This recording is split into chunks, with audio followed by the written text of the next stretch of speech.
Nobody would have thought that I would be the one. Reiner, sports talk. Baseball, baseball, baseball, baseball. Oh, with the big mic. Oh, okay. All right, yeah. Okay, now I get it. We had a lightning strike, boys. What happened over there, Grego? We had a little lightning strike right outside the window.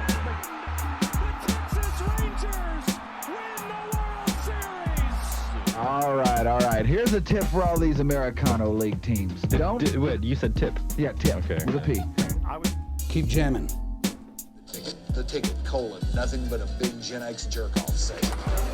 This is a cool night or what? Although somebody would hear that and go, bullshit. I'm back, bitches.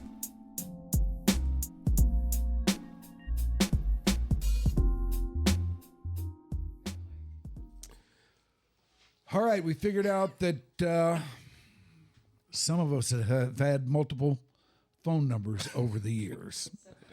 Cell phone numbers, that is. Some of us have had only two.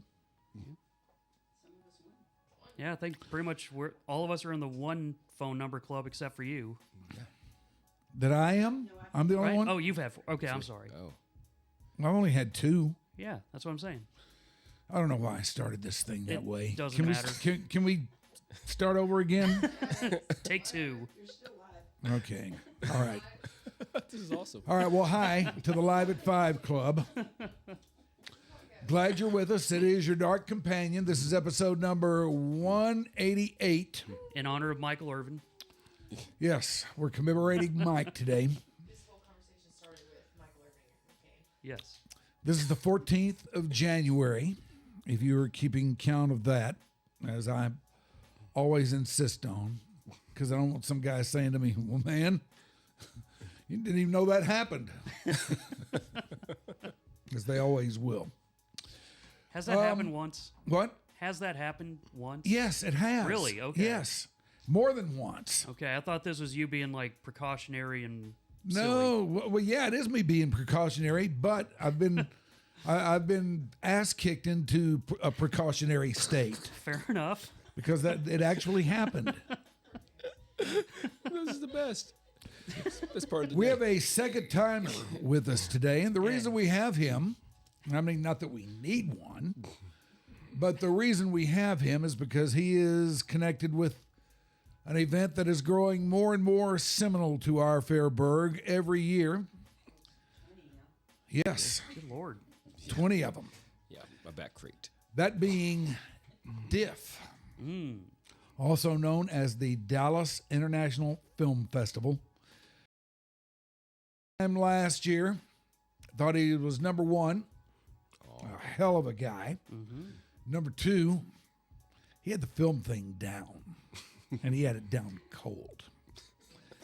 And he is with us once again today. He is James Faust. Yay. Hey. Happy to be here. Well, happy to have you here. How you doing, man? I'm good. A little bleary-eyed, but getting ready for it. I guess- started from watching all those movies. I'm exhausted from watching. I would, if I tell you how many movies I'm watching a day or putting my eyes on a day, it would probably make some filmmakers very upset. I'd like to know. I touch my eyes to at least 9 to 11 films a day, and I finish watching at least 4 to 5 every day. Do you watch any on like double speed or anything? I watch 4 to 5 movies completely or at least for the last week and a half. I've been doing that to catch up before I head up to Sundance in the next week. So, See, there are certain trade secrets that it is not for us to know. Yeah, it is for us to appreciate, but not really understand. Because how could we? Right. I mean, we can't be him. How could we? We're just simple podcasters. I mean, look at him. I'm sure there's some. He's all cool and everything. Oh yeah, he's very put together. Yeah, I'm very put together. Heck, I'm beyond disheveled. I'm DD. I'm double disheveled. So.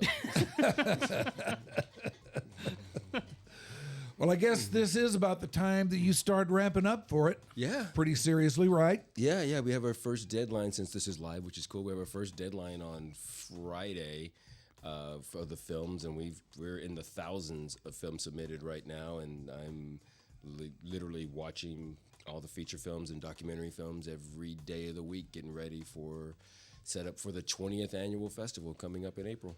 How many people do you have working on just that one facet with you? Let's see. There's myself on the actual staffers. We have myself. And Berkelberry is our director of programming. Hutch is our programming something or other. I forgot what his actual title is.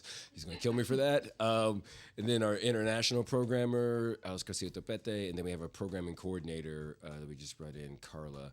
And so that's 5 staffers that are watching. And then there's a screening committee of about, I'd say, like 11 to 15 people. So all in all, there's about 20 people watching the few thousand films that are going to be submitted.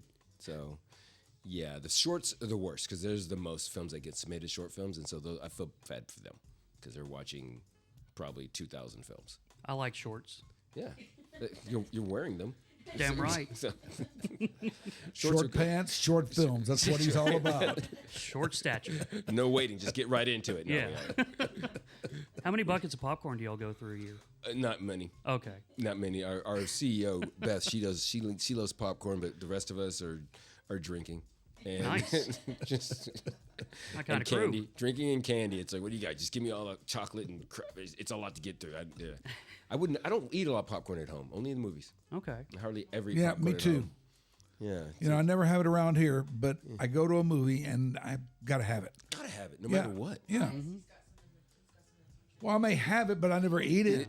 It's a different. I've even made it for snack food. Yeah. Yeah, but Double butter. put me in a theater and Yeah. it's job one, you That's know? how they get you with Do that you- Flavacol or whatever. On your popcorn, do you just do popcorn or do you do like, enhanced popcorn? Like I learned from some distributor friends of mine. So I will get popcorn and I'm thinking, am I going to put in here gummy bears or chocolate covered raisins in the popcorn too? Or you just do straight popcorn? I got to go straight up, man. Oh man. Do you put the extra hard butter or stuff. salt on? I just take it as they give it to me. Okay. If it's got butter, salt, whatever, I'm down with it. Do you get like the top layer, just you take them out individually with your tongue and stuff? No, I don't do that. Do you do that? Maybe. If it's overflowing a bit.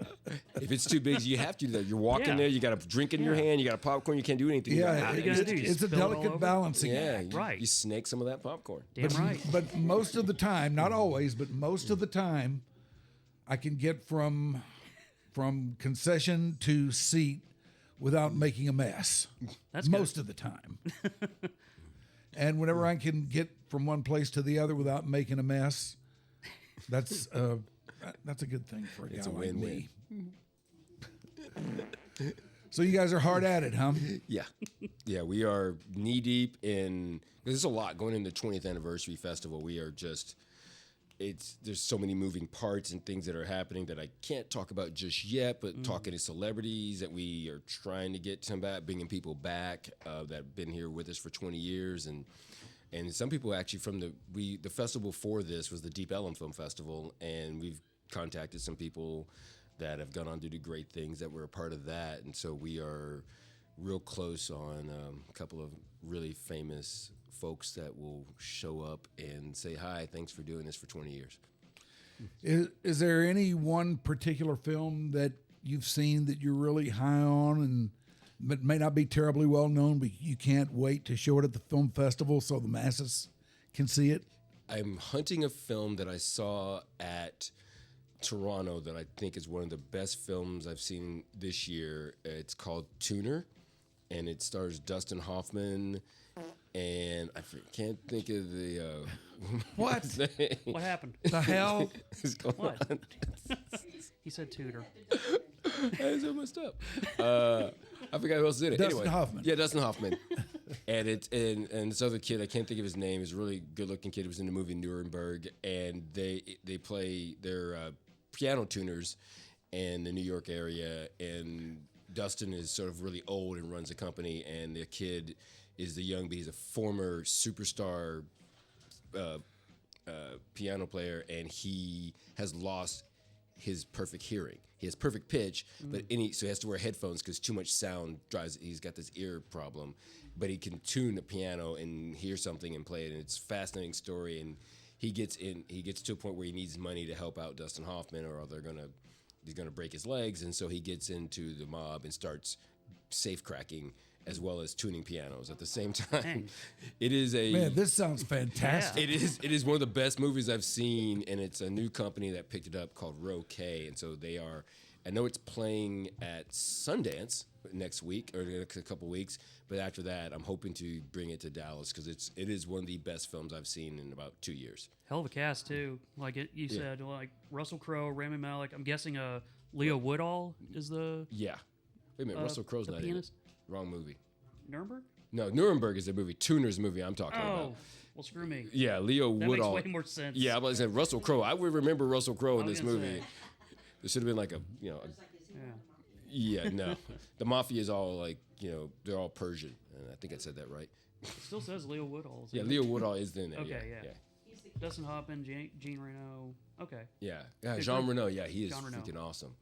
Yeah, it's a great movie. So that one is done. There's a couple of others that are out there that are excited. And South by Southwest just announced their schedule today, and so I'm seeing some friends that have films playing down there that we're looking at bringing back here. Especially there's a couple of Dallas filmmakers that have films down there that we're really excited about. I'm looking over some of the notes about what's going to go on there this year, and I just wanted to hit on these and let you tell whatever story there might be, because I want you to get something out of this. Sure. This is great. Hit it. The world premiere of A Night in West Texas. Is that something you're looking forward to? We did that last year. Oh, you did? Yeah, that was last year's, and we did that. Here's a funny thing. Have I got old notes here? Maybe Pretty big mistake to make.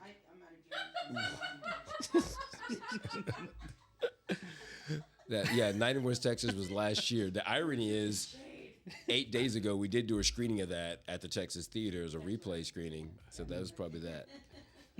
So yeah, that was cool. That was a weird. It was a fun screening, but it was a tough movie. But it does reaffirm your belief in the justice system that somebody that was wrongly accused can get exonerated. But although it did take 43 years, but it still made good sense. Yeah, I think I'd like to see that too. Let's do it. That sounds right up my alley. Get some popcorn. All right, now I'm going to go out on a limb and hope that the notes are right here. We'll see. All right, it's all good. But what can you tell me about Lucky Grandma? Okay. Woo! That is coming up. All right, that's a fun one. This is great. So we started a series. So Tribeca Film Festival, which is in New York City. Robert De Niro and Scorsese helped start this thing with American Express about 20 some odd years ago. They have a program that they work with AT&T, based here in Dallas, at least for a little bit. And AT&T has a program called Untold Stories. And these Untold Stories, they give $1 million to a filmmaker. You have to submit your film, your screenplay, and you win this, and it's vetted, and there's a contest, and you win $1 million to help make your movie. And so Untold Stories has been going on, I think, 10 years now. And so we have AT&T in town, so we went to them, and they've been sponsors for us for a few years, and we said, hey, we'd like to get in on this. So we've partnered with Tribeca Film Festival and AT&T to show the movies that have won this over the last 8 years. And so Lucky Grandma was the second winner. I guess it would have been like 7 years ago. And it's an Asian comedy about I don't want to say foul mouth, but a very eccentric Asian grandmother and the world that revolves around her. The last one was a very dark one called Nigerian Prince. It was literally about getting ripped off. But this one is a really fun comedy, and we're screening it next. Actually 7 days from today. Yeah, the 21st? The 21st at the Sinopolis Theater. The director of the movie's coming in town. AT&T will be there, and the person who runs the program for Tribeca Film Festival will also be here to host the Q&A, and I'll kick off the night. And it's fun. You get to meet all these people, hang out, and it's good to have comedy right now. Yeah. It's good to watch something that's funny because, life can kind of suck sometimes. Yeah. Sometimes life is not funny. Yeah, exactly. Is that Nigerian Prince? Is that about the scammer? No, it's about a scam. They just took that title, and it's a Nigerian scam. So, Yeah, there was a big something. Yeah. No, but yeah, that one's going to be. One of those big scammers that was running like the influencer scam and stuff. I don't remember. Now, there are a few other things that have happened in the realm of film this year that we were thinking that you might want to pay a little attention to, or at least have some thoughts that you would like to share with us about. I have thoughts. I have lots of thoughts. Well, that's why we like you, because you have a lot of thoughts. Anyway. One of those is actually a news story that has garnered a whole lot of attention already this year, and it's too bad. And that's the Rob Reiner situation. Are you guys going to do anything with that? We put something out. We would like. So it's funny. So in 2018, we had Rob Reiner opening night film, and we had him here at the Dallas International Film Festival, and he was our opening. He was one of the sweetest guys. He was supposed to come in for 3 days and do all this press and everything, and then he called our then CEO at the last minute and said, "Hey, I'm really sick, so I'm going to try to make it." And he said, "That's cool." He goes, "No, I'm going to make it. I have family and friends there."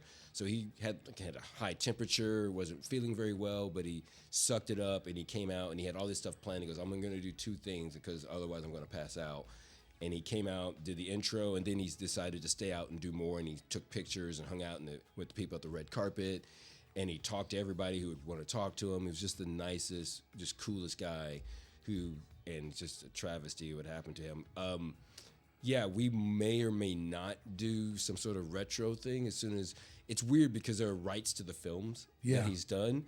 And when something like this happens to a celebrity, like I got in early, Robert Redford passed away. And I can say this, we are going to do Butch Cassidy and the Sundance Kid as a salute to Robert Redford at the festival this year on the Monday of the festival. But when Rob passed away, people trying to get rights to his movies became like a nightmare. Yeah. And people were like, it's like if you didn't already have it in stock, they're like, well, we're holding it. I was like, oh, come on. So when Harry Met Sally was easy to kind of get, but you want to get deeper, like Spinal Tap or Princess Bride. If you're not showing Princess Bride outside, you're screwed. It's like, no, we're not doing it. I'm like, God, this sucks. So we would try to figure something out and maybe do a little posthumous tribute to him at our festival this year, because he was good that we had him. I guess that was 2018 when he was here, and he was nice as hell. Tremendous filmmaker. Oh yeah, and I don't think anybody, if you didn't like him, it maybe went more on a political situation, but as far as in the business, everybody loved that guy. Yeah, and he was there for you. And he boy, was you just could like, tell. I mean, the way he died. Yeah. Is shocking and newsworthy enough, but it did seem like people were just falling all over themselves to say something good about him. Yeah, you know? Yeah, both sides. It was just, I mean, he couldn't be a nicer dude, and he just loved to help out, and he'd pick you up for lunch or whatever. Like, hey, I got this thing for you. Like, who are you, man? So yeah, it's bad. It's a big loss. It was a lot of that this past year, and I already mentioned Robert Redford going, and that this Sundance is going to do a large thing for Robert Redford coming up next week. So yeah, it'll be a lot. I think the Oscars are going to have a crazy tribute section this year. It'll be a little bit long. So get ready. Man, I can't believe Robert Redford's gone. Yeah, he's you talk about one of those guys that you thought nothing could take that guy down. No, he was incredible. Absolutely incredible. He really was. And not as tall as you think. No, he was tall. He was tall.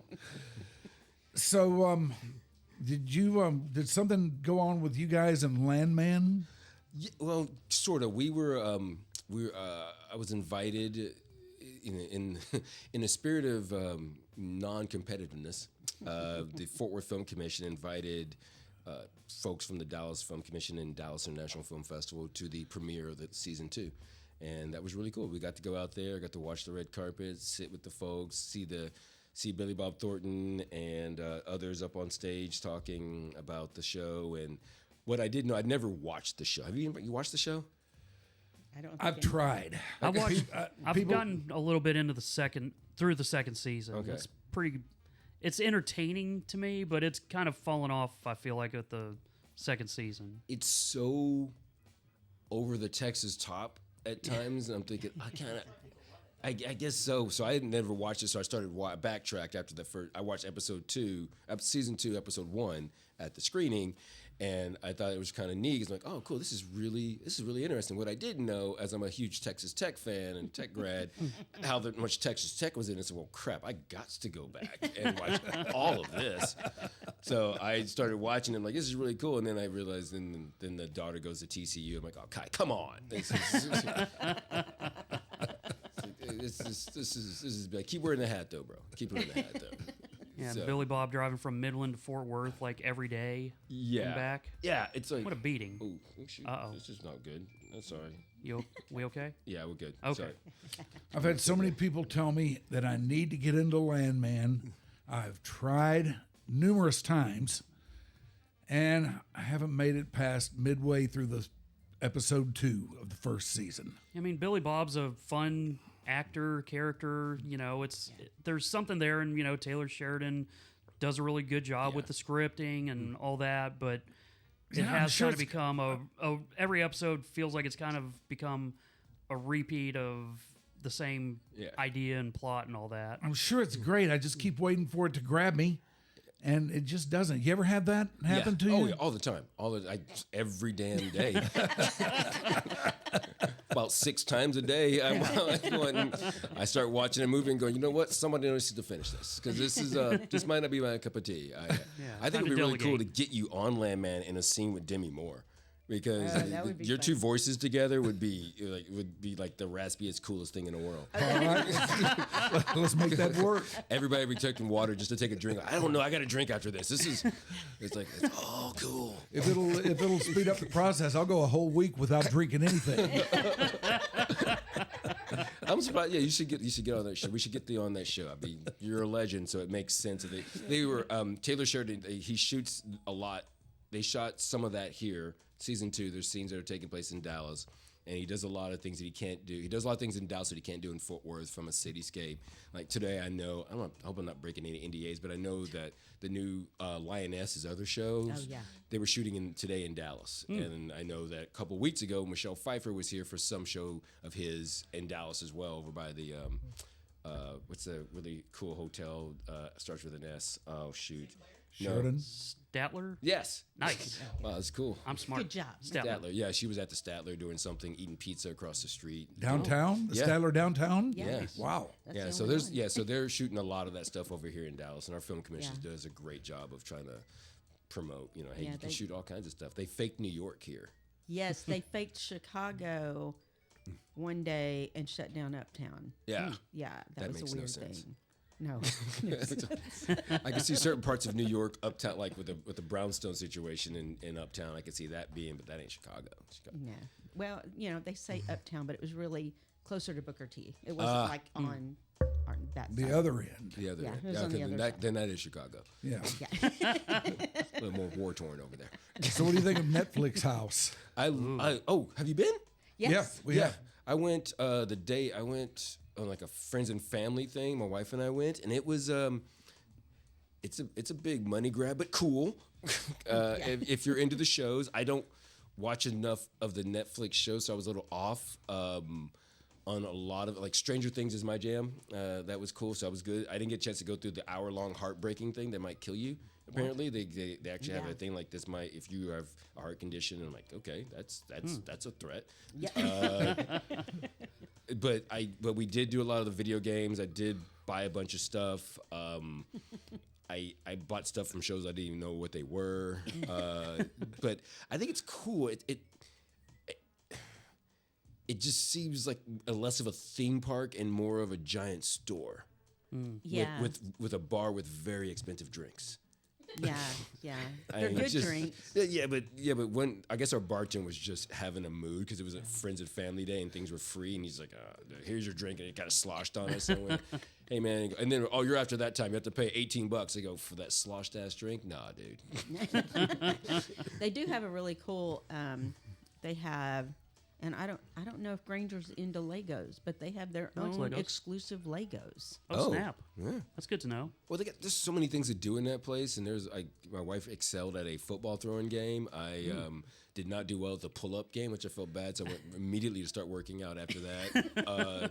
But I did do well at this thing where you get to slap, like test your abilities, and I did really well at killing things. There's a couple of shooting games. Oh. Cyberpunk, and then the Walking Dead, not Walking Dead, I guess it was one of the Day of the Dead things shows, and that's it. I did that. The 100 was the hanging game. To see how long you could hang. I could not hang. It was hard. Yeah, I'm notorious for not hanging too. Well, maybe next week when Michael Irvin's podcast debuts, they'll have a theme there at the Netflix house. They should Simulate the White House. Yeah, that would be. There are some simulated stores you could go into and things like, and just have, that would be like, what's through that door? Not for you. Like 5 women. Yeah. See a lion out that door. Yeah. Oh my God. Can we talk a little bit about the festival this year? I could do a little bit. Yeah, I can tell you what I can. First of all, what are the dates on it this year? April 23rd through April 30th. We'll be at the Sinopolis Theater again down in the Victory Park Harwood District, as long as they don't sell that too. And Which they may. Also at the Texas Theater for a bit this time around, and we'll be doing some panels and other things at the Virgin Hotel. So, yeah, it'll be a good time. 23rd is going to be neat. We're bringing back. I know one thing. We are bringing back our founder, Michael Caine, who was the co-founder of the festival, and we're doing a Founders Day, and he's super connected back from our AFI days and his time as a film producer, and so he's got some special friends coming in, so that'll be cool. Great. So this is not Michael Caine, the actor. Not Michael Caine, the actor. We call him Dallas's Michael Caine. Okay. There you go. Yeah. He's a little younger than that other Michael Caine. So. All right, let's say that I have made a film and I want to get it in the Dallas International Film Festival. What do I do? Well, I think he'd just push yours through. Yeah, I'd see you coming through like, oh, he's local. I got him. Like, I love it. Legend. Like, yeah. As my friends go, you going to see the Old Gray Wolf today? Like, oh, that's cool. Yeah, so we have it's a clearinghouse for all film festivals called Film Freeway, and so you go to Film Freeway or go to our website, click on the submit here, and it takes you to filmfreeway.com, and you can submit your film. This Friday is our regular deadline, and then next week, the 16th, February. Yeah, sometime in February, like a week later, is our late deadline. And then there's a super secret. If you're submitting here, we either really like you or you're really ready to spend a lot of money, because at this point, we're almost done. And we will still take the film, and if it's great, we'll think about it. But it's going to be hard-pressed to get in that very, very special, super late deadline. So yeah, it's and then we're still looking. I mean, again, all near 20 of us are powering through things that are like I do narrative feature, international feature, and Texas films, and the sports section of our festival, and music, and then the other team does horror, short films, and then our international programmer who's building a new international watching team, Alex Garcia-Topete, does our Latino section and our international films. Dr. Topete speaks 5 languages, so it's really cool to have him doing all that stuff. Yeah. Although I did see he doesn't speak much Russian. I think I took more Russian in college than he did, and I saw a Russian romantic comedy yesterday, which was surprising. There's no war, no human rights violations. It was like, this is straight up like Russia looks good. It's like makes you want to go. Yeah. Like this is like, oh. I assume there's some pretty solid subtitles in this thing. There's some really solid stuff, and there's basketball. There's woman. It's like if you threw Hoosiers and While You Were Sleeping into the same movie and set it in 1978. Actually, no, it's 78 to 2012. Yeah, it's cool. So yeah, there's And so we're powering through. So yes, submit your films. DallasFilm.org. DallasFilm.org. Do you guys just get absolutely inundated? Yeah, with films? It gets closer. And in films that people submit, and then there's people who want to get around the submission fees or just think they know us well enough, and they send a letter saying, "Hey, we can't afford this." And the one people we will listen to the most, and it's kind of like a Nigerian scam, but not really a Nigerian scam, but sometimes I might think it is Iran, because there are economic sanctions with Iran. They can't submit. They can't. The money's not going to work. So they're always that. So we have an Iranian submission section almost, like, okay, because they can't pay. And so we go, all right, what do we do? And so sometimes I think some people, yeah, I'm from Iran. Like, no, from Iran, Texas. I think that might be the thing. Okay, yeah. Now we're Like, talking. I don't know I'm about from it. So I get this I'm movie. from I'm like, Palestine. yeah, it's like there's not a single Iranian thing in this movie. It's like it's a Texas film. And so we've had jokers play that card before, but yeah. So we are trying to take those films and we're in the thousands right now, and we're not on the level of a Sundance or South by Southwest as far as submissions. They've been around a little longer and have had a bigger celebrity base than we've had recently, but we are up there, and the Oscar qualification thing is what's kicked us into that next level. Yeah. It's been. Does it become like demos in the music industry where you put it in and you're like, I'm going to give them 15 seconds. They got to grab me, or I just can't. Yes. Okay. Yeah, and for me, like, I will put things aside because things are done through Vimeo. And with Vimeo, you can watch them on your computer, or you can do watch later if you have a Vimeo account and watch them on your TV or in a different format. So I will, if something grabs me, I'll continue to watch. If it doesn't grab me, I go, because everything gets seen all the way through. And so I want to watch my eyes on everything. And so if I don't finish it, someone else will. There's a job. Like, no one's going to not watch a movie twice. That's just what we do because we want to respect to the filmmaker. You put your time, your money, and your mom's money and everything else into this thing. We're going to get through. We're going to give you our opinions. We won't give it to you. We'll put it in the notes, and we'll all go through it. And as a team, and we go through it, and as we're actually programming and sussing out which is going to go where, but everything gets seen. It's just I might not watch all of everything because I've been here 20 years and I deserve not to watch all of everything. But when I do stop, that's the movie I want to play. Is when I stop and go, oh man, this hybrid narrative documentary about the border with that girl that was in that One of Them Days.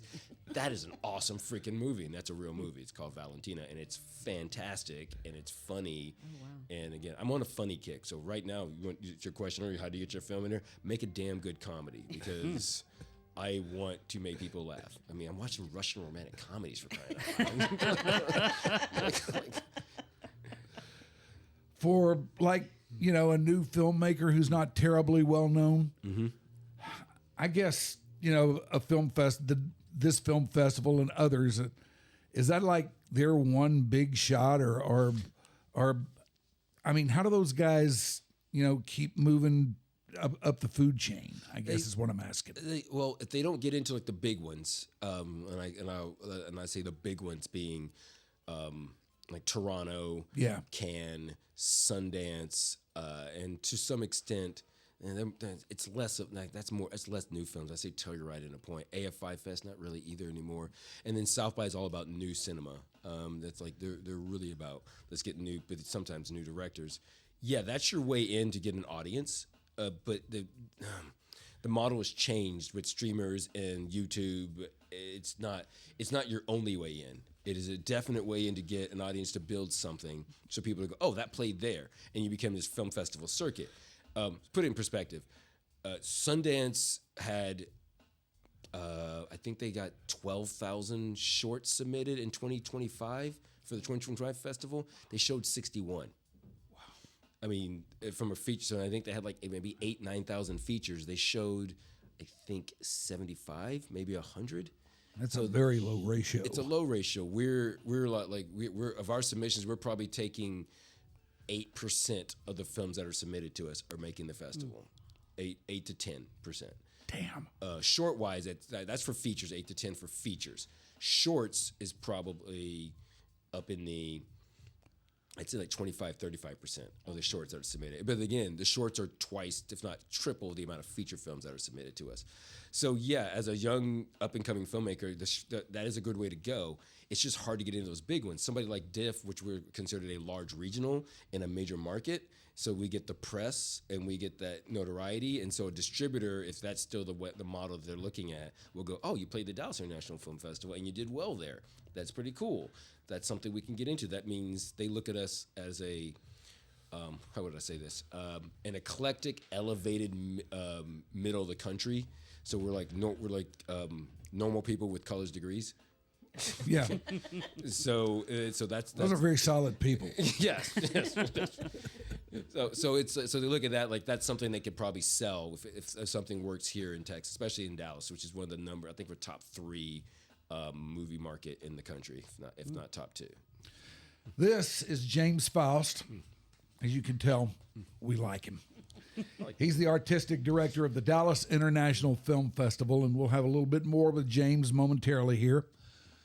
But right now, the reason I'm telling you this, as you probably have surmised by now, is because me telling you this can mean one thing and one thing only.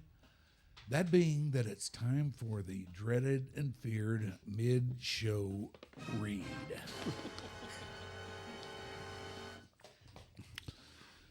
All right, we must address our viewers, listeners, consumers, whatever you may be.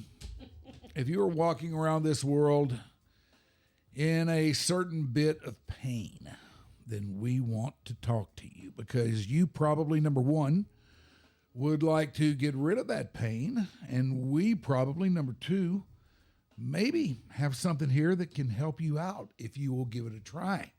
And if you will listen to what I'm telling you, and if you will go to this place and talk to these people, it's going to require a little effort on your part. But we do think the CBD House of Healing can help. Now, I know you heard me say CBD, and you're thinking, okay, he's sending us to a freaking head shop. No, that's not what this is. Now, yes, CBD is involved in all this. It is, but you're not going to go over there. If you're looking for a place to go find some zigzags, don't go there. They don't have them there. They are there to help you around all this. Their owner is a registered nurse. She is very, very sympathetic to people in this situation. She will listen to what you have to say, and there's a greater than zero chance that she's got something there that will be able to help you out. How do I know? Well, I found myself in this very scene not too terribly long ago, and kicking and screaming, I went in there to the CBD House of Healing to see how it might go down. She gave me some stuff and said, try this. And you know what? It made me feel better. It made me feel a lot better. Now, if she can do that for me, she will do it for you too. She will listen to what you have to say. And as I mentioned a moment ago, chances are she's got something that's going to help you out. But none of this is going to happen unless you get off your ass and go over there and go into their place and see it for yourself. The CBD House of Healing is located at Plano Road and Northwest Highway. They are in the northeast quadrant of that burgeoning intersection. Go by there, check it out for yourself. I do believe you will like what you get from the CBD House of Healing. Anything else? What's a zigzag? Rolling papers. Oh, wow. Okay. We're supposed to believe you don't know? Yeah, I knew. I was trying to figure out that. I'm going, really? What's a zigzag or where are my zigzags? That's okay. Not at the CBD House of Healing. We know that. Okay. Yes, they're not there. Okay. All right, this is James Faust here.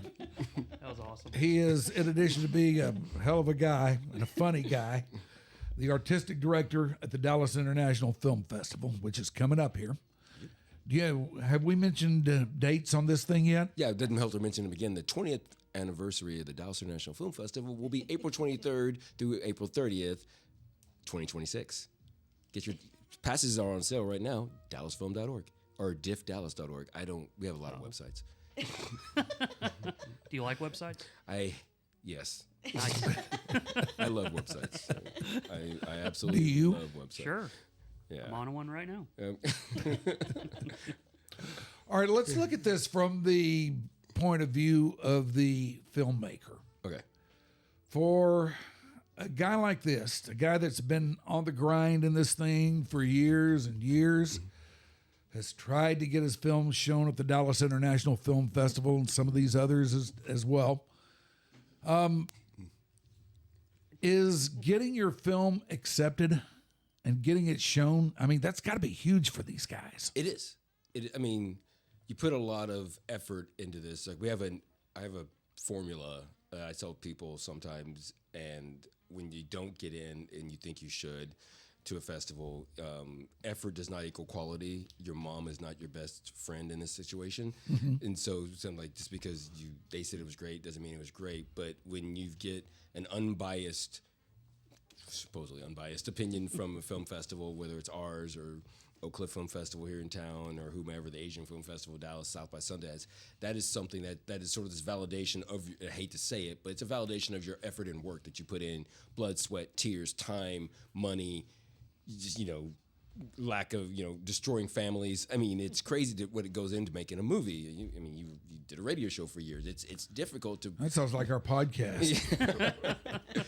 So to have that offer, like, oh wow, now we've gotten somewhere, and it's hard for us when we send out, like, all these festivals. It's the worst time. I remember a guy at AFI, they would send out 8,000 rejection letters and stuff. And like, when you send out all these rejection letters, it's painful because not everything really is bad. It just didn't work. But when you send out the positive letters and the acceptance letters, and they're so exciting, you get these emails back, you just see this. It's incredible. And it's the thing now, like, okay, now we've seen, like, we started. Now all that effort, now this dream that I have had forever is taking off, especially for a first-time person. Now, to your point about somebody who's been doing it for a while and they haven't got in, it is more like a life validation, possibly. Yeah. For some people, like, oh my God, I've been doing this. I would caution people to think that way sometimes, though, because just because your film wasn't accepted by X, Y, and Z doesn't mean it's not a valid thing. I always say that we're not the end-all, be-all of what your product or your art should be or where it should go. You have an opportunity to make something that is probably accessible to the whole giant world. Don't make a film festival your end-all, be-all, but it could be a good launching point for you. And do you send rejection letters for every film? Oh, yeah, everybody gets a no wow. or yes. I mean, everybody. We don't not send something. We used to mistake and do something really terrible in that we would have a film that we're thinking about, like probably a dozen that we're thinking about, and we would string them along because we don't know. We're trying to figure it out. And then when we get everything figured out, we either forgot to send them a yes or a no, Oh, no. or we just didn't. And, hey, I saw your lineup come out, and we're not in it, and you say you're full. What happened? Whoops. So, yeah, that doesn't happen anymore. We've learned our lessons. So, yes, everybody Then you gets officially something. reject them. Yeah. Yeah, then we go, sorry, man, but hey, I will be your biggest champion. I will write you a letter for your next film festival. It just didn't work for us. And it's not because your film was bad. It's just sometimes there's a myriad of things that go into programming something like this. But is there a big reward for a guy like you and the other guys that work, at on the film festival, in having an unknown film come in, and some way, somehow, it makes its way, it gets shown, starts to get a little buzz, the buzz increases, and then the next thing you know, the thing's kind of blowing up. Is that a big reward for you guys? It's huge. If we could have a film that plays with us first and then goes off and does well. I mean, we do better. We haven't had the film blow up so much. Like, I think last year we had Bastards of Soul, a movie about that band, and we weren't the world premiere, but we were the Texas premiere of the film. And I'm so happy that they ended up on PBS. They ended up having to release there, and that was cool. For us, it's less sometimes that perfect film and the filmmaker. That's something that we've been very successful at, sort of like, hey, given like their first film, for instance, David Lowery, who's a great filmmaker. His most recent film is actually coming out on our opening night, actually. Hopefully we'll be talking to him about that. It's called Mother Mary with Anne Hathaway. And but local guy, actually I was talking to him during the Dallas Marathon. He lives out by White Rock Lake, and we were just chatting, like, I hope I see your bald head running around in the freezing weather. That's ridiculous. But he did a small film. He did some short films. He did this little bitty movie that won our film festival back in 2018. Then he did his next movie with Rooney Mara and Ben Foster and I forgot one of the Casey Affleck. That was Anthem Body Saints. And then he went on to direct. He rebooted Pete's Dragon with Robert Redford, met Robert Redford, and they became buddy. And then he directed Robert Redford's last movie, The Old Man and the Gun. He did The Green Knight. He's done. Came back to Texas, did another small movie, and then went out and he's produced all these things. He's just this great. He directed 4 episodes of the last Star Wars TV show that was on. I mean, his wife has done Euphoria. His daughter's doing movies. I mean, and they live again. They used to live around here. I'm not sure if they still do or not. But God, I love Euphoria. yeah. Really? Yeah. Oh my God. Okay, that. Is that? Wait a minute. You've watched Euphoria season 1 and 2? I know I watched a good bit of season 1. Have you Was got to it the just end of 'cause of season Sydney 1? No. It gets real. I'm not gonna lie, that's kind of creepy, man. It really drew me in for a while. Now it's been a minute, and I can't remember exactly where I left off or if I finished season 1. But I'm glad you reminded me of it because now I want to. Season 3 just dropped the trailer today or yesterday. So Zendaya's back. Somebody actually, that one drug dealer that actually died in real life, so he's gone. Yeah, man, that's wow. He does like That was not on my bingo card today.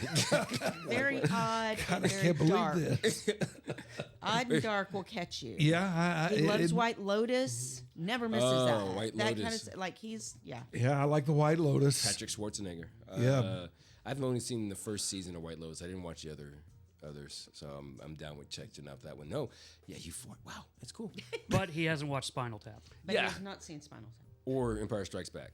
No, or Star Wars. any Star No. Wars. Yeah, any Star Wars No. still. Which is, No but Star Euphoria's Wars. down on that. Yeah, down with Euphoria though. Damn that Sydney Sweeney. I was going to say that probably didn't hurt. I will do that. I will actually go out and bring a laser disc player and hook it up to something, and we'll play Star Wars unedited. So I think he may actually have a laser. Do you have a laser disc? yeah, Um, I don't see. I don't know. I that got a thing up CD there- player. That thing up top? No, that's not it. No, okay.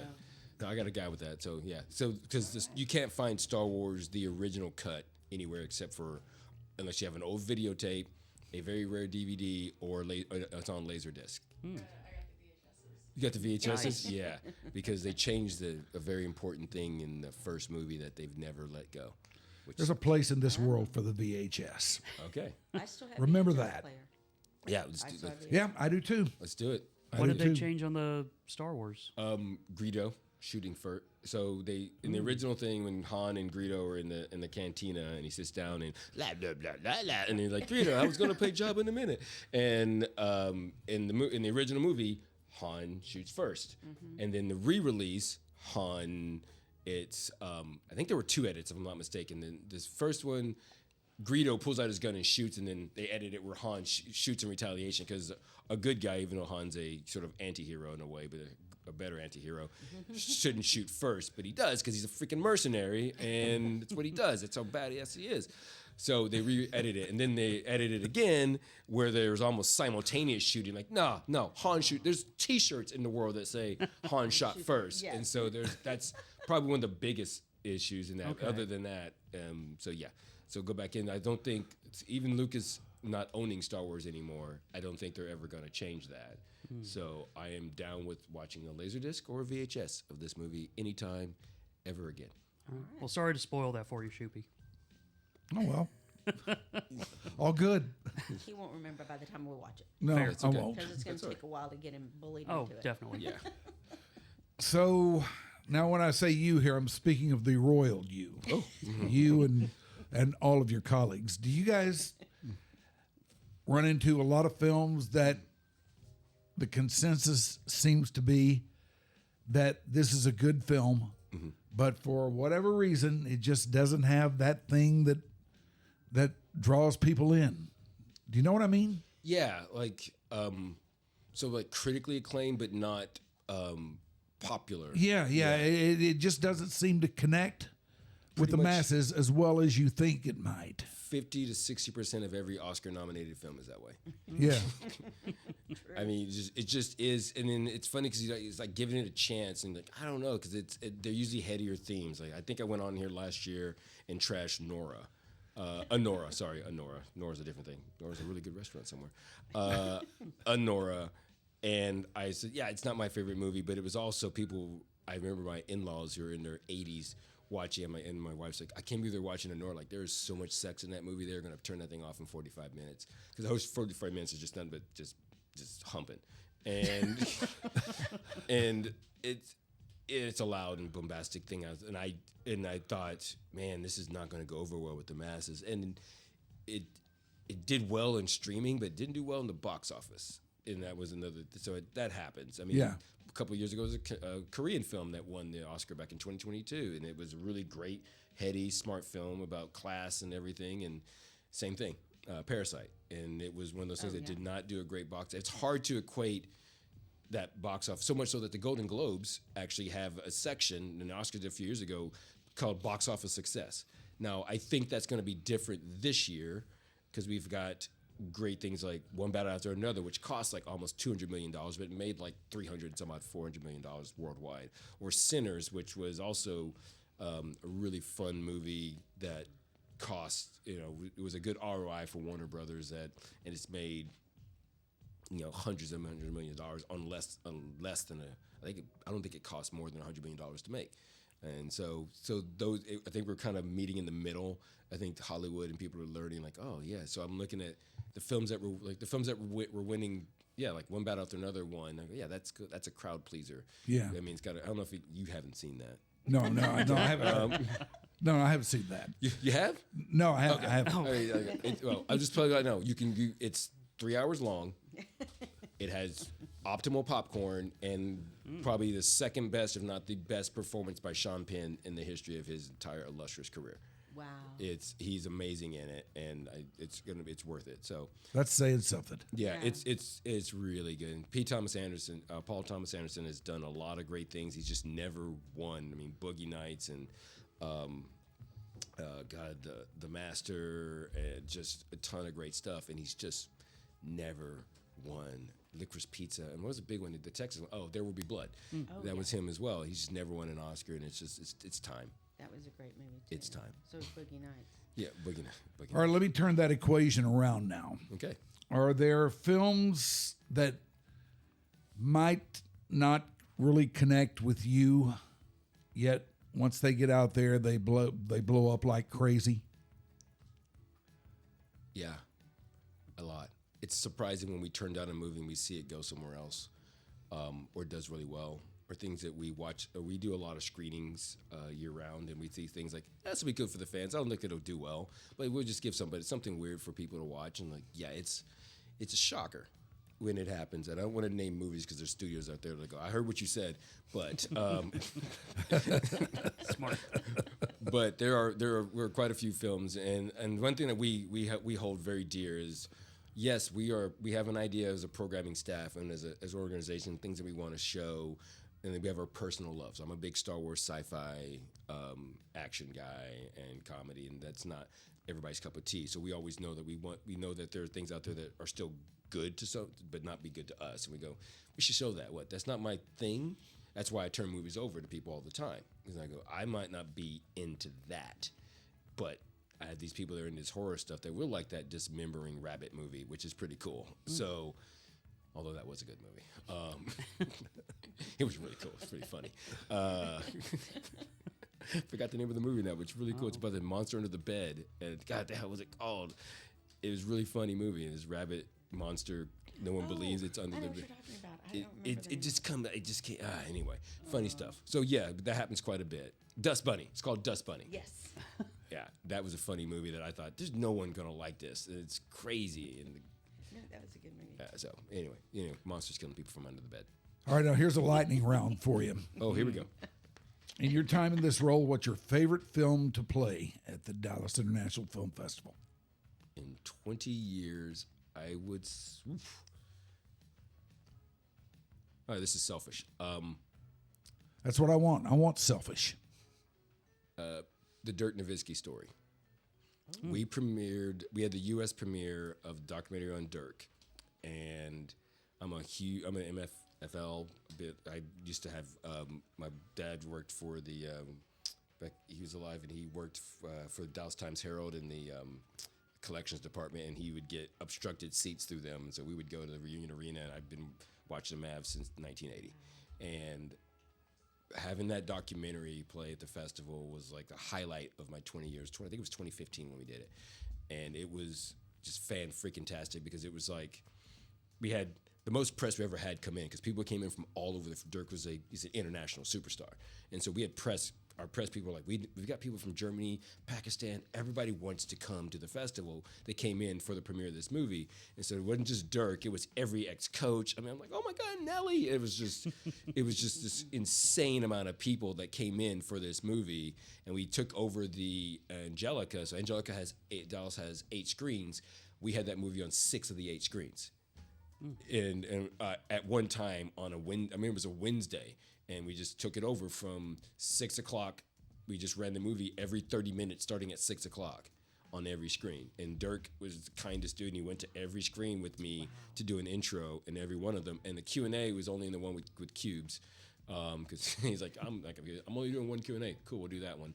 And then the others, we had like Dale Harris, and we did that Q&A was there, and it's like, oh my God, Spud's here. What the hell? This is insane. So yeah, that was probably my favorite because it was all Dirk everywhere. Like the whole area was all Mavs basketball, and it was really cool seeing all these people come together. And people who don't even like that on our staff that aren't into sports at all were all going, the energy here is ridiculous. Like, I told you guys. I told you this was going to be this way. Yeah, it's a Dirk thing, man. Yeah. And the whole thing was set up with me and Donnie Nelson, and then Donnie got in trouble with the distributor for setting it up. Oh, wow. Because they said the one time we're going to show a movie about Dirk Nowitzki, and we're going to give it away to 1,000 people in Dallas, Texas on one day. Like, that's happening. Who did this? Donnie Nelson. Is there a film that has surprised you the most? That we've played? Or, yeah. That you, well, I mean, either that you played or just that you know. Yeah, I would say when I see something and I think it's great, I don't think it's going to attach from a critic standpoint or a popular standpoint. And there was a movie a couple years ago, directed and produced and written by 2 local guys, Greg Quaidar out of Fort Worth and Clint Bentley out of Dallas, Texas, out of Oak Cliff, actually. And they made this movie called Sing Sing with Coleman Domingo. And it was, I said, this is the best movie I've seen. I mean, I cried. I was like, I couldn't believe it. Premiered at the Toronto Film Festival. And it was our closing night film in 2024, I believe. And I remember thinking, this is almost too good. I can't believe this movie exists like this. And I don't know if it'll catch on. And A24 picked it up, and they did a marketing blitz, and they made it out there. So it ended up getting 3 nominations for an Oscar and all these other awards. I think Coleman Domingo was nominated for Best Actor. Greg and Clint were nominated for Screenplay. And then another Texas native, I can't think of his name. He's out of Fort Worth. Singer was nominated for Best Song, and I can't think of his name right now. And we brought them both. Greg didn't come out, but we had Abraham. Oh my God. Oh. Abraham. Oh. You know who that is? Yeah. No. Yes. Yeah. Oh, Abraham, really? yeah. Yes. Yeah. Abraham Yes. Alexander. So we got him and Clint came out, and they did a conversation about music and movies, and we were all surprised how well that movie did. It didn't win. It should have been up for Best Picture because the one that was up was terrible. The one I go, we got to replace a black film with a black film. I get it. You chose the wrong black film. No one saw that other movie. I'm telling you right now, no one saw that stupid thing, and I can't tell you. And if you can go back and look at it, and that filmmaker's going to probably find me and say, I can't believe you did that to me. I'm like, I'm just saying, man, your movie was boring. Is there a film that you were expecting great things from, but when you saw it, it just wasn't that great, kind of let you down a little bit? Avatar 2. It was. God, for a second, I thought he was going to say Diner. No. That's his favorite movie, by the way. Love that movie. The other 2 the guys are talking. You know there was a play, right? Yeah. Okay. I'd say, yeah, I had high expectations. When you wait that long for something, because the first one was what everybody was such a fascinating thing. The second one was visually arresting and really cool. I'm like, that's really good to sit through this for 3.5 hours. It's so much just, wow. Get back to, I'd rather, there's a credit sequence in the second Avatar where it's the whales and stuff, just that part. I would just sit through that. than an hour and a half of the second one. Now the third one I did watch, which was like, okay, you suffer through that one, now you're going to get this. But that movie, I was shocked at how to wait that long, but still to the point to the conversation, I thought there's no way this is going to do as good as the first one. Better. Like, another $2 billion for Avatar on that movie. I'm like, God, James Cameron. There's a really funny roundtable out there on YouTube I was watching with all these directors that were nominated, and one of the and I thought that was really weird, is James Cameron's ex-wife is on this roundtable. I'm like, how has this ever happened? How weird is that to be in this table, all these great directors, and you're sitting next to your ex-wife who beat you the year that Avatar was up for Best Picture. Her film, Hurt Locker, won Best Picture. And I thought, yeah, stick that, buddy. And then now it probably going to happen again because her other film is House of Dynamite on Netflix. And now he's got Avatar again. I'm like, I wonder if they're going to be up against each other again. She won't win and he won't win. It's going to be down to one battle after another. Or K-pop Demon Hunters will be up for Best Animated Film, but it's going to go to Zootopia. Ooh. Zootopia 2. Because Zootopia 2 is, if you put together a top 10 list of movies, that one's in my top 10. Zootopia And I haven't even is seen it great. yet. That's how good it is. K-pop Demon Killers, though, is like, I mean, it's Oh yeah, it's a good Up movie. there. Any movie that can make it's the reason. That's probably the reason that Netflix is buying Warner Brothers. They go, we just put a movie out for a minute and makes all this money. Let's think about this again. Yeah, that sounds like a plan. Now, I'm not going to do this, but how often do you get asked to put together a top 10 list? Every other day. No, probably 3-4 times a year. And I was on another show and we did a top 5 of the year, and I barely remember my top 5 because it kept changing. Well, I do remember like One Battle After Another's on there. Train Dreams, which is by the same guys who did Sing Sing, Greg and Clint, which is on Netflix. If you're watching K-pop Demon Hunters, switch over to watch Train Dreams, and yeah, that's right up your alley. Train Dreams. Yeah, Train Dreams is absolutely freaking beautiful. It'll also have another song nominated. It'll be nominated for Best Cinematography. It's based on it's a story about this. Joel Edgerton plays a guy in the 1800s, turned the century 1800s to the 1900s. He's a logger, and William H. Macy's in the movie. It's just it's his turn of the century thing, and he meets his love of his life, and things happen, and it happens around the Great Fire in Oregon at that time, which took out most of Oregon's tree line. Just a good part of Oregon.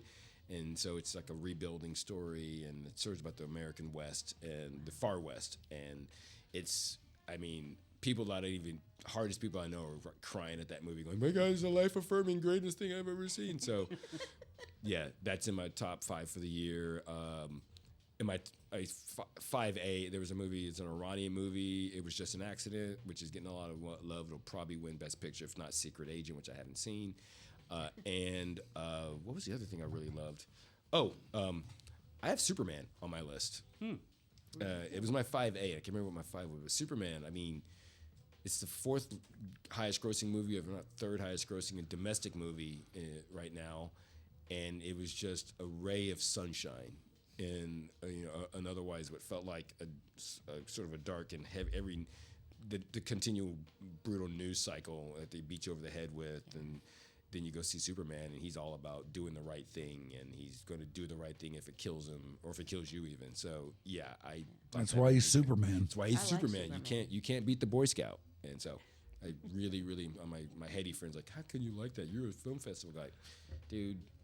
Straight up. After watching enough heady stuff, sometimes you just like to watch shit blow up. Hell yeah. Don't we all? Yeah. Yeah. Lethal Weapon 6. Is it possible for a guy who does what you do now on the film festival side to work your way into a situation where you're actually involved in the making of films? And is that something you're even interested in, or Yeah. are you good where you are, or what? No. Most of the people in this position, that's their next move. Really? Is they're in distribution or they're in producing.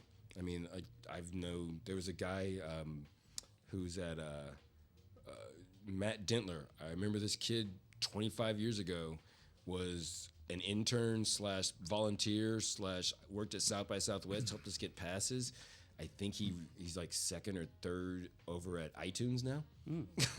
Pretty good. Yeah, he left. He went up to South by Southwest programming, and then left to go work for this distributor, film buyer, and then from there went to iTunes. So that's usually the mode most people do. The guys at Sundance, everybody I know there, they move into distribution or sales for film sales.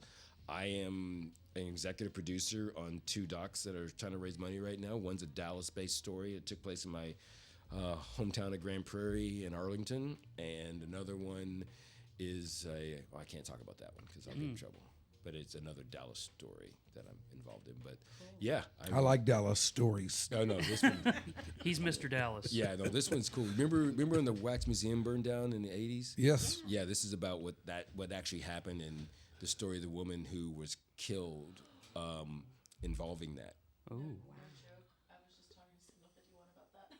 Whoa. Where you- Really? That's one of our shows, True Crime. Yeah, no, this is a definite true. It's the first. It's the very first. One of the first episodes of Unsolved Mysteries, and to this day, still unsolved. This woman was she owned the Wax Museum. The overall, the high fly is she owned the Wax Museum. It was burned down, but there was a whole bunch of backstory. They found her at her house. Her family found her at her house, and they said, she committed suicide.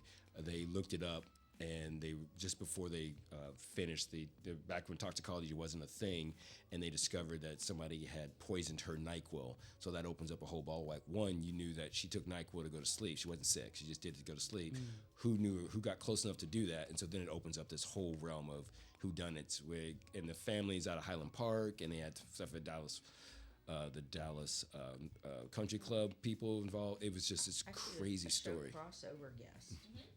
So yeah, so we've been working on this thing. The guy who is directing it did the movie on Tower, which was about the shooting 55 years ago now at Austin, at UT. And so he's done it. So Keith Maitland, and so we've been working on this film with a couple other producers for like 4 years now, and we're hopefully going to get this thing out there, raise the final funds to get it out there beginning of next year, if not. So. Now, there's another thing we hear you're going to be getting involved with, and that is Forest First. Who told you about that?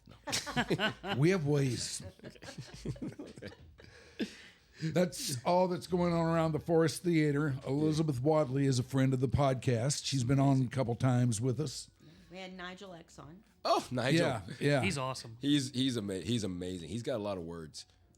He does have a lot of words. He made for a great podcast guest. Yeah, he's got a lot of words. I am not as fabulous as Nigel. I'm sure he was wearing something pretty. You're pretty cool. damn good, man. You're pretty strong. You can hang. You're missing a scarf. Oh yeah, I was like, Did he give you a copy of his book? No. He wrote a book. He's got a book. That jerk, he didn't give us anything. Oh yeah, he's got a book. I want you to read my book. He didn't even mention the book. No. I think Now we it's gotta about have him back. Yeah, we have it. It's Okay. about his grandmother. I think it's pretty. Yeah, I haven't read it. He goes, I need you to read this book before we meet. I'm like, damn. All right. But yeah, so yeah, Forest First. Yeah, I'm in love with that project. Some people actually, I'm involved in that project with some of the people that were involved with Sing Sing and Train Dreams tangentially. Wow. So they brought me in years ago to look at what they were trying to do down there and ask them maybe add a film component back to the theater, because originally there wasn't going to be a film component to it. They were just going to do this, and I got to see early renditions with HKS, and I go, what are you guys doing? We bought the whole area. Like, what? It's not just the theater, which is Right. Liz probably talked about it. It's that revitalizing that whole South Dallas area as a sort of a feeder system to people like Booker T or anybody else that wants any other children will get into the arts. Yeah. And that is fascinating and such an important part of this. And they literally told me, I hope I don't get in trouble. I don't care. I'm on the board of directors, but they told me that phase 2 was going to involve a theater. Well, the people that brought me into this, I'll keep them out of it. But I was at the last meeting and they're talking about something. I go, wait a minute, hold up, step down. Wait a minute. We're building a theater? Oh yeah, we got a theater. Yes. So there will be a opportunity to have movies at this place with we're talking, I think, over 700 seats, I think, and a big screen, and I'm hopefully working on a new projector system, and I'm like, they've already got this sound thing down. I'm like, this is going to be amazing. And so when it opens for real, I'm already thinking, dude, we're gonna do some DIFF things here in 2027. I mean, Hell yeah. it's happening for sure. I was hoping. I mean, I would even go so far as like we can open there if the right thing comes up. So, and I mean, and that's a place where, you know, we want to be reflective and respectful of the history of the theater and the area. So we want to make sure that, you know, we're not just throwing out a Russian romantic comedy in there. So. All right, now, what else do we need to know about the Dallas International Film Festival? Where do you get tickets? Where do you go to find out what's playing, when? Okay. You know, let's get on the hardware side here. The FAQ. So you can go to dallasfilm.org or diffdallas.org, and you can buy passes there. You can buy tickets when tickets go on sale they will go on sale in April. You can sign up for our newsreel, which we put out every month to find out what we're doing. You can see it's We Are Dallas Film on Instagram and in our Facebook page, Dallas International Film Festival. You can catch us there.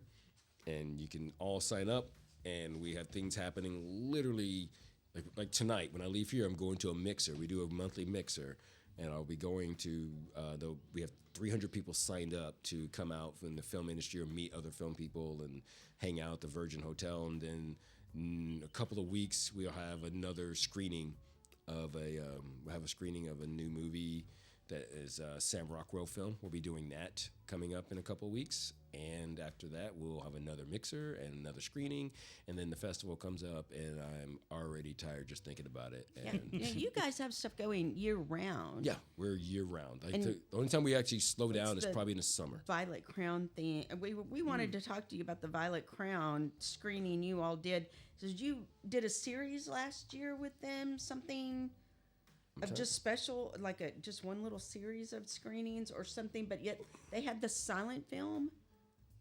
Nosferatu? Oh yes, so we However work with the the hell you Violet Crown pronounce on With their Radiohead. Yeah, we do. We work with the Violet Crown on their repertory stuff. So if they're showing anything old, like we did the anniversary screening of Wizard of Oz, we did the Nosferatu on their anniversary. We did we did Rashomon. We did a lot of fun things with them. So if it's old and happening there, we'll partner with them, and I'll bring out somebody to. If I don't know about it, I'll go to SMU or to the other film historians and say, hey, why don't you come do an intro to give somebody some extra love on this thing? Like, this is why this movie, it's Seven Samurai.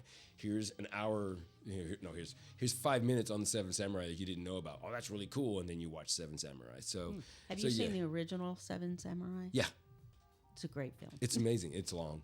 It had an intermission.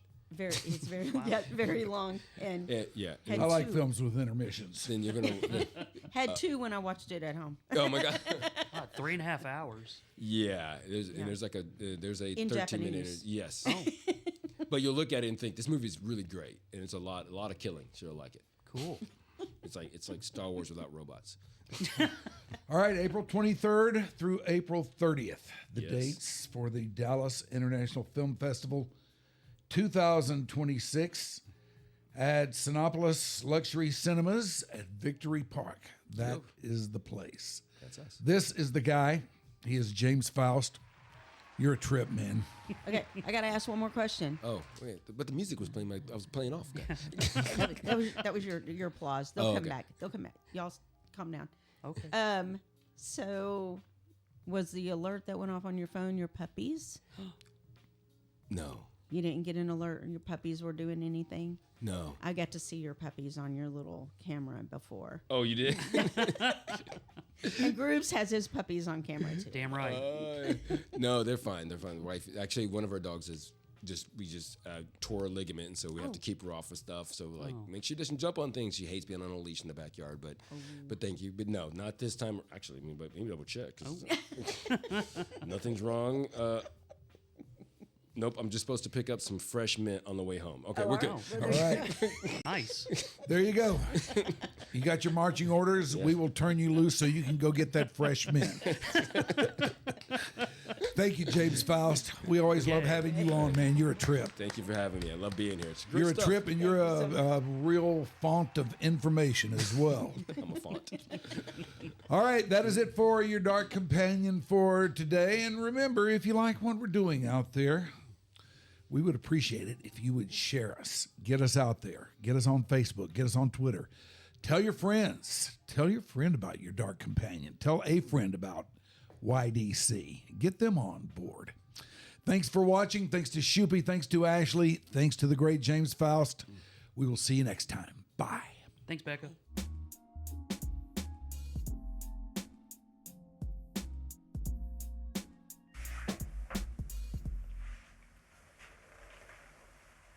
All right. I'm gonna go take my pants off.